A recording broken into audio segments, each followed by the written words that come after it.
diremehin dulu, saya sempat kecil hati juga. Cuma tak pikir-pikir, kalau kita kecil hati terlalu lama, akhirnya apapun yang kita usahakan tidak bakalan jadi. Cuma coba kita rubah rasa kecil hati kita menjadi semangat. Jadi kalau kita sudah menjadi yang kecil hati itu menjadi semangat, insya Allah kita bisa membuktikan sama orang-orang yang pernah mengucilkan kita, kok kamu memelihara ini, memelihara itu, harganya seberapa itu. Nah, bukti ini nyata, tidak perlu ditanyakan lagi, dan saya alhamdulillah bisa.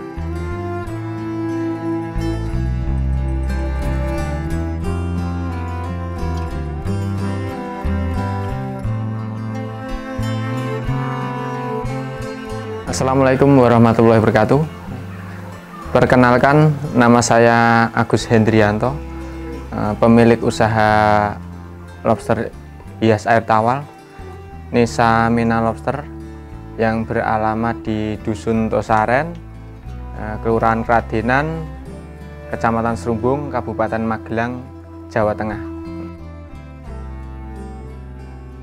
Untuk dulu pertama itu saya jadi karyawan swasta, ikut sama orang kerja di toko baju.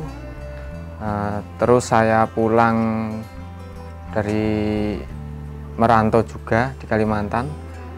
Saya terjun di lobster hias ini kurang lebih tahun 2017. Dulu saya sempat melihara ikan juga, karena kok ada ketertarikan saya untuk memelihara lobster hias ini. Terus akhirnya saya coba budidayakan, dan alhamdulillah sampai sekarang.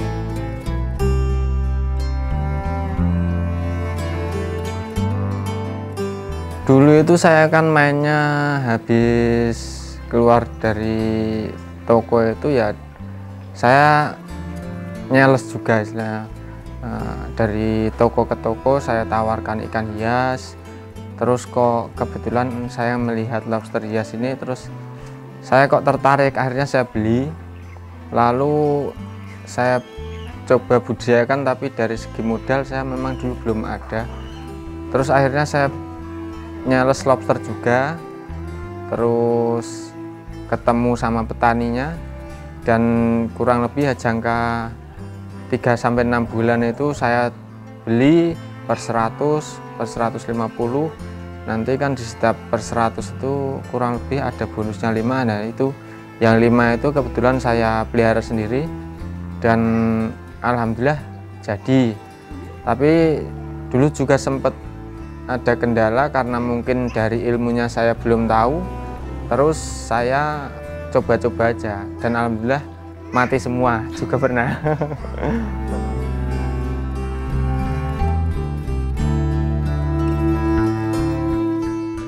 Ya, untuk pertama itu dari segi keyakinan kita untuk apa yang kita produksi bakal berhasil, itu juga termasuk modal awal juga. Karena tanpa ada keyakinan kita mau memulai usaha apapun, kita pasti banyak resiko dan rintannya, entah dari segi modal, entah dari segi pikiran, entah cari ilmunya bagaimana. Nah itu juga saya sempat merasakan, tapi dari saya yang mulai yakin untuk pelihara ini bisa, itu walaupun ada kendala kematian, memang itu sudah menjadi resiko bagi saya untuk memulai usaha untuk menjadi petani lobster hias ini. Kalau semenjak saya memulai usaha ini, yang menjadi kendala itu ilmu, karena kita belum tahu cara merawatnya bagaimana, terus cara ngasih makannya bagaimana, dan itu yang perlu kita gali kalau kita kenal sama petani langsung. Dan itu kita juga tidak langsung tanya kok ini bagaimana meliharanya, bagaimana pakannya. Itu juga kita perlu perkenalan dulu sama petani itu, supaya kita sama petani itu menyatu, supaya nanti ilmunya bisa ditularkan sama kita. Kendalanya kalau lobster hias ini, kalau yang paling sering terjadi itu cuma overpakan aja. Overpakan itu yang dimaksudkan, kadang kita terlalu optimis untuk biar lobster ini cepat besar, cepat dipanen, jadi kita dor pakan. Nah kadang itu juga menjadi kendala kita, karena kalau kita overpakan 1 hari 2 hari itu nanti imbasnya kalau airnya keruh terus lobster itu ndak makan sisanya, itu akan menyebabkan air mudah bau dan kotor, lalu lobsternya pada mati. Untuk saat ini alhamdulillah di rumah saya sendiri kurang lebih 20 kolam. Terus yang di tempat yang baru itu ada 9 kolam. Terus yang saya tanam di tetangga kurang lebih ada 10. Di pemuda desa ada 12. Ya kurang lebih 50-an kolam itu, tapi untuk sementara kolam dipisah-pisah karena saya sistemnya kan mitra kampung. Untuk awal mula itu saya dulu punya 6 kolam, itu jangka waktu 1,5 bulan sampai 2 bulan baru bisa panen. Itu kolam ukuran 3x2, 1x1 sama 2x2. Itu kurang lebih dulu modal awal saya tuh 2-3 juta, terus penambahan lagi 3 juta lagi.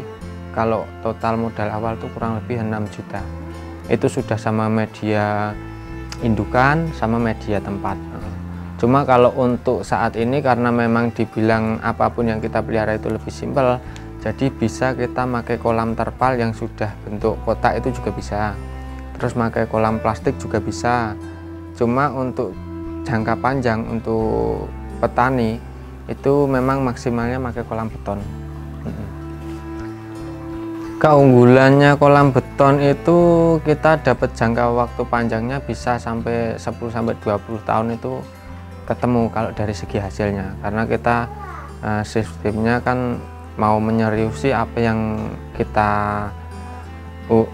usaha kita geluti untuk saat ini dan jangka panjangnya nanti. Pengennya sih seperti itu. Untuk satu kolam 1x1 itu biasanya muat 30-50 ekor indukan. Untuk bibit itu kurang lebih 150-200 ekor. Untuk remaja kurang lebih 100-an ekor. Untuk pengairan sebenarnya air ngalir lebih bagus, cuma air tenang itu juga bisa. Kendalanya yaitu kalau overpakan itu aja kalau yang air tenang.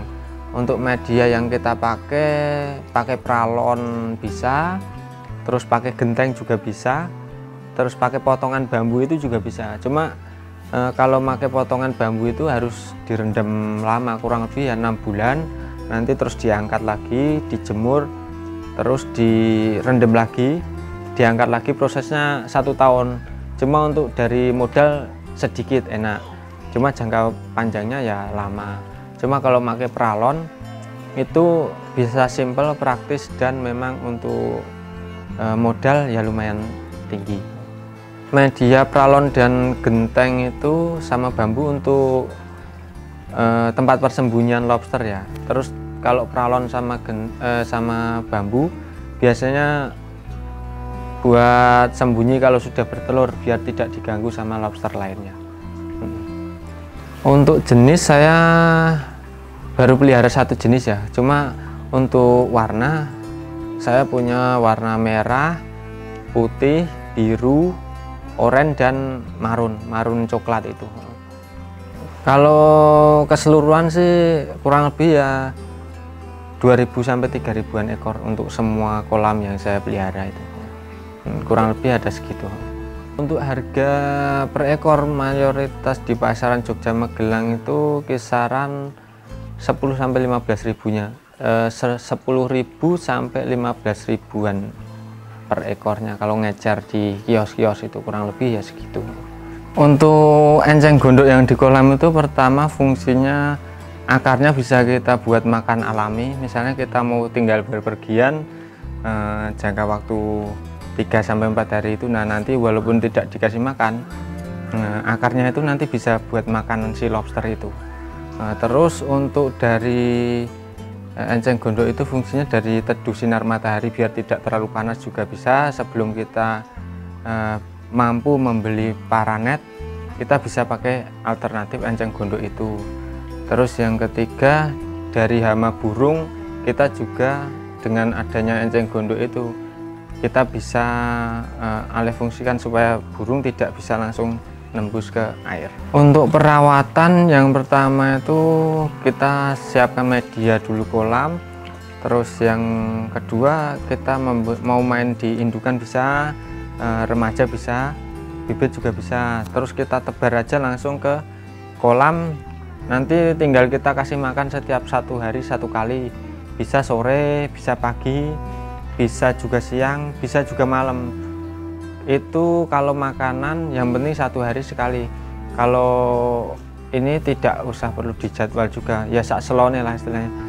Kalau sampean pas lo habis pulang kerja, ya pas habis pulang kerja, yang penting rutin itu aja. Makanan saya dulu sempat pakai pelet, tapi karena sekarang pelet juga harganya agak mahal, terus saya coba alihkan ke sayuran ya. Yaitu pertama dari pelet ke sayuran tuh yang pertama mati semua, yaitu karena saya spekulasi aja. Belum tahu, cuma baru tahu katanya dari orang ini bagus, ternyata ya sebenarnya bagus, cuma karena over pakan itu dulu saya jadi pada mati. Pakai wortel bisa, pakai tomat bisa, timun juga bisa, terus jipang atau labu itu bisa, kacang-kacangan, terus buncis. Tapi kalau yang pakai kacang atau buncis atau sawi itu harus direbus dulu. Yang daun-daunnya sifatnya daun-daun itu harus direbus dulu supaya pakan itu bisa tenggelam. Kalau tomat itu bisa diiris pakai pisau, kalau wortel bisa juga, tapi diparut pakai parutan growol biasanya itu juga bisa. Malah lebih cepat kalau pakai parutan itu.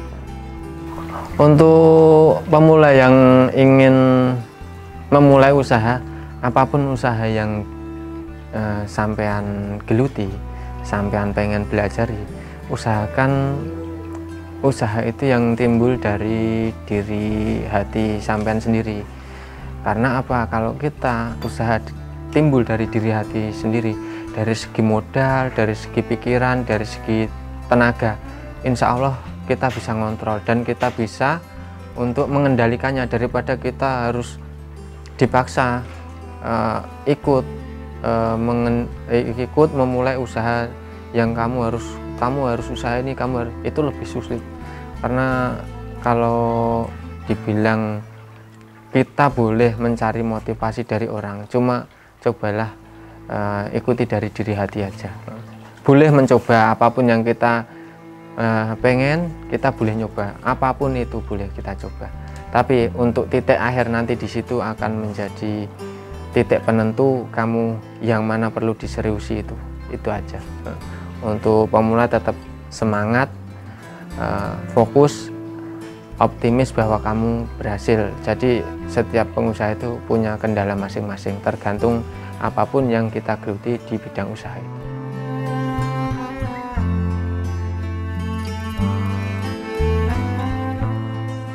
Terima kasih Punca Media. Mari berwirausaha, ciptakan peluang usahamu berdiri sendiri.